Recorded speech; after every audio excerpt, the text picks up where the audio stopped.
Yield back. Generally yields. Mr. Barr is recognized.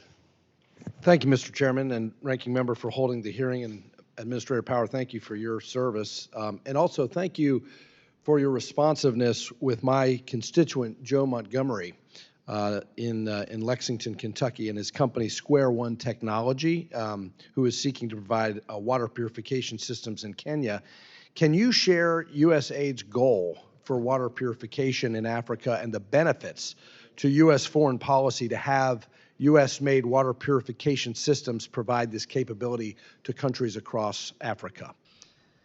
Well, I can say that the Water for the World Act is celebrating its anniversary this year, and we are shifting to working with municipalities and utility companies at the center, so not just building pipes, but really looking at standards that then could lend themselves, for example, to the embrace of U.S. technology without weighing in on any particular firm, because we do open procurement and the like, and competitive bidding processes and so forth. But absolutely, as I was saying in my opening statement, when we can secure regulatory changes on the ground, often it is done in a manner that allows first movers, like those in the United States who have benefited from those technologies sooner, to be able to take advantage of those opportunities. So as we shift again to this emphasis on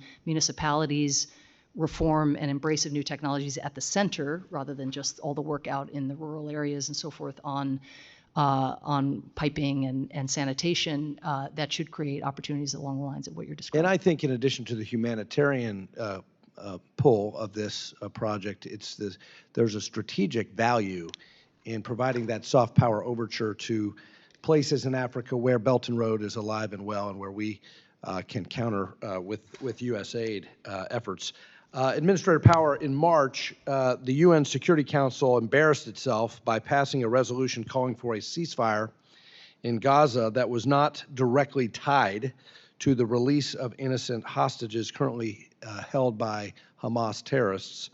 Instead of providing the moral leadership and clarity the moment required by voting against that resolution, the United States abstained. Among the countries voting for a ceasefire, however, were several countries who receive U.S. assistance. Mozambique, who last year received $469 million from USAID. Ecuador, who received $46.5 million from USAID. Sierra Leone, who last year received $29.5 million from USAID, to name a few. These are countries that will happily take money from the U.S. taxpayer and yet openly vote against our interests in international bodies like the United Nations. How is USAID being strategic with its foreign assistance, ensuring that our assistance aligns with our strategic allies? Well, I think assistance decisions, which are influenced heavily by the strictures that come to us in our appropriations bills, regionally and sectorally. We are 90% earmarked by sector, but that doesn't, and significant earmarks by region, but your question is still very valid. I would just say there are a number of factors, and I would take maybe the countries that you've mentioned. Sierra Leone, this was a place that was nearly felled by the Ebola epidemic. A lot of the investments we have made in Sierra Leone are in the health sector in order to give them better surveillance, lab capability, and the like. That, as we saw in the Ebola epidemic in West Africa, those investments are incredibly important to preventing something like that from happening again. We all remember the panic here in this country when we had our first Ebola case, which happened to be from Liberia. Mozambique, most of those investments are in the public health sector, again, on TB, on global health security, on HIV.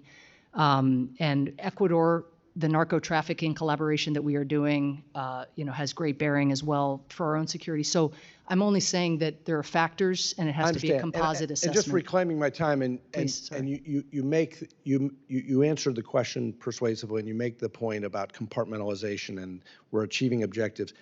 But I am curious whether or not USAID coordinates with our UN ambassador, Thomas Greenfield, in using the soft power of USAID to provide a little additional leverage for our interests at the United Nations, because we're doing some very generous and positive things for these people, but they are not demonstrating a reciprocal appreciation for that assistance on a strategic level. And I would like to see USAID maybe exercise a little additional muscle in that regard.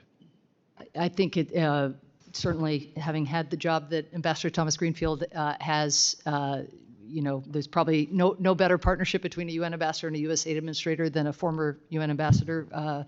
And I think, she's done a very good job bringing that broader context to bear. At the same time, I will tell you, having had her job, we are also consistently going into other countries and asking them to do a whole set of things for us. And we don't win every one of these votes, and Israel in particular is an area where there's a lot of voting divergence with some countries that we work with really well on other issues.